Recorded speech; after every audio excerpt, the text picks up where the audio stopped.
మహాశివరాత్రి పర్వదినం సందర్భంగా పొదిలి పట్టణంలోని పార్వతీ సమేత నిర్మమహేశ్వర స్వామి దేవస్థానం యొక్క రథం మరమ్మత్తు పనులను గురువారం నాడు కొబ్బరికాయలు కొట్టి లాంఛనంగా ప్రారంభించారు.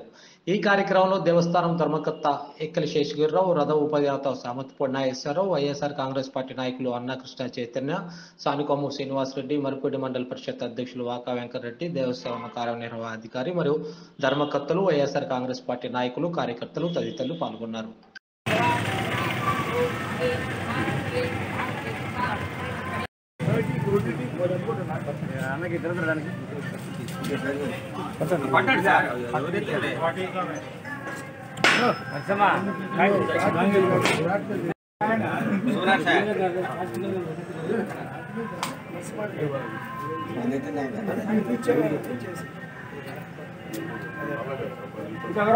టెంకాయ తీసుకున్నాడు ఇదిగా